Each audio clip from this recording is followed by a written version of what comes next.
birthday. Happy birthday. Happy 30th birthday, Star Trek, from the Sci-Fi Channel. I feel young. I'm Leonard Nimoy, and I'll be your host for a special 3-night Star Trek event. For the first time on television, experience Star Trek II, The Wrath of Khan, Star Trek IV, The Voyage Home, and Star Trek V, The Final Frontier, all presented in their original widescreen formats. Celebrate Star Trek's 30th anniversary with the Sci-Fi Channel's TrekFest 96. Begins at 8 p.m. Eastern, Sci-Fi Tuesday.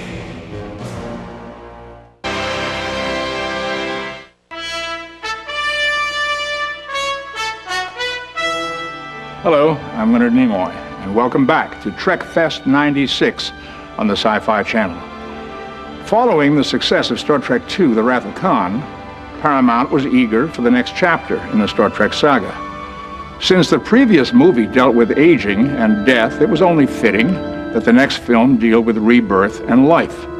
Star Trek III, The Search for Spock, was special in many ways, but even more so to me, because on it, I made my feature film directorial debut. Not long after Star Trek III premiered, producer Harv Bennett approached me about directing the next Star Trek feature. Naturally, I was interested, but Harv and I both agreed that it was time for Star Trek to lighten up a bit. Star Trek II featured the death of Spock, and in Star Trek III, not only was Kirk's son David killed, but the Enterprise was also destroyed. We decided it was time to bring back a little levity to the story. And as you will see, while Star Trek IV has a deadly serious message, we managed to handle it with a sense of fun that was such an essential part of the original series. But first, perhaps I should explain where our gallant crew is and how exactly they got there. Forced to steal and later destroy the Enterprise to retrieve their fallen comrade, Kirk and company are in exile, having sought asylum on Vulcan. Spock has been restored to life, and his Katra, his immortal soul, has been reunited with his body, but his mind is still recovering. So, with that in mind, so to speak, here's the original widescreen edition of Star Trek IV, The Voyage Home, on the Sci-Fi Channel.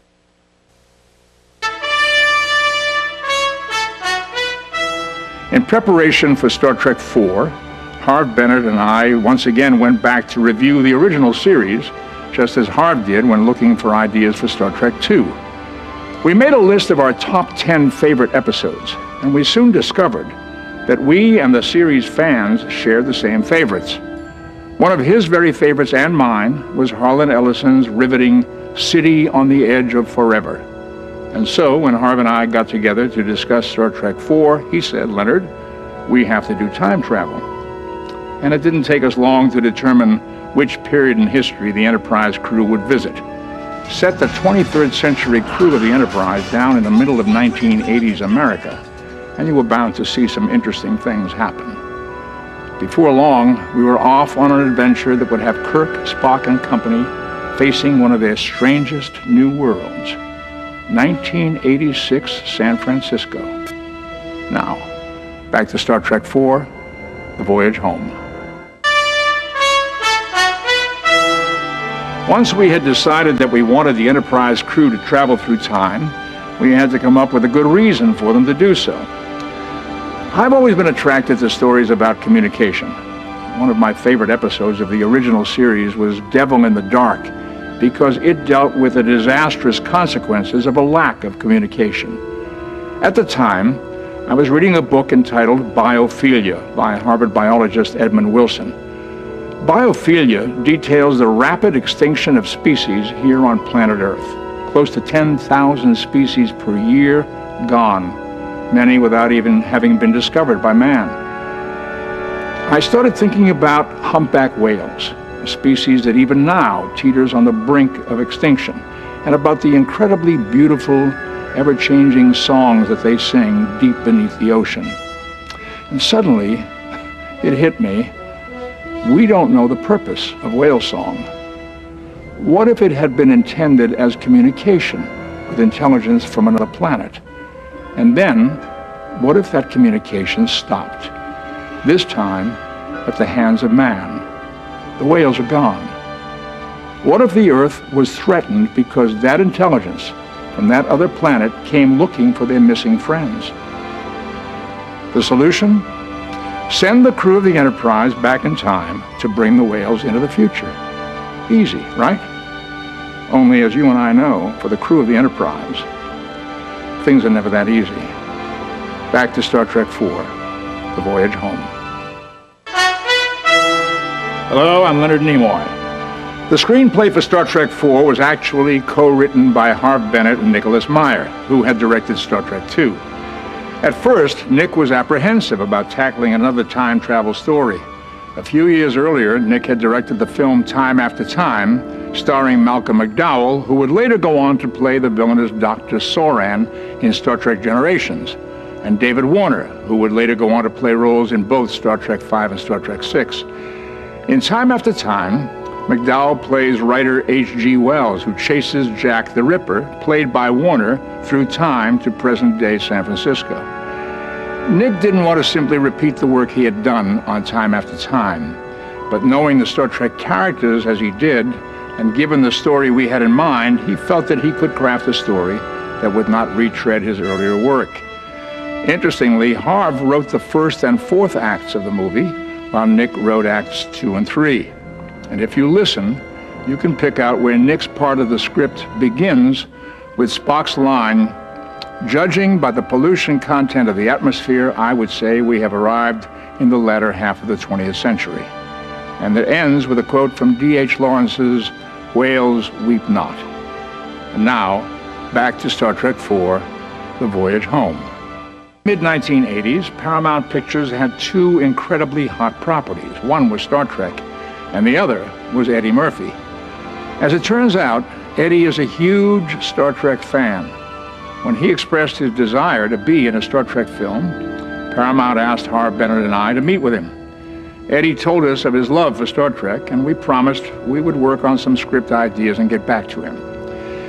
For several weeks, we struggled to work Eddie into the script, and I think the best idea we came up with was to have Eddie be a psychic investigator who was trying to prove that there were aliens on Earth.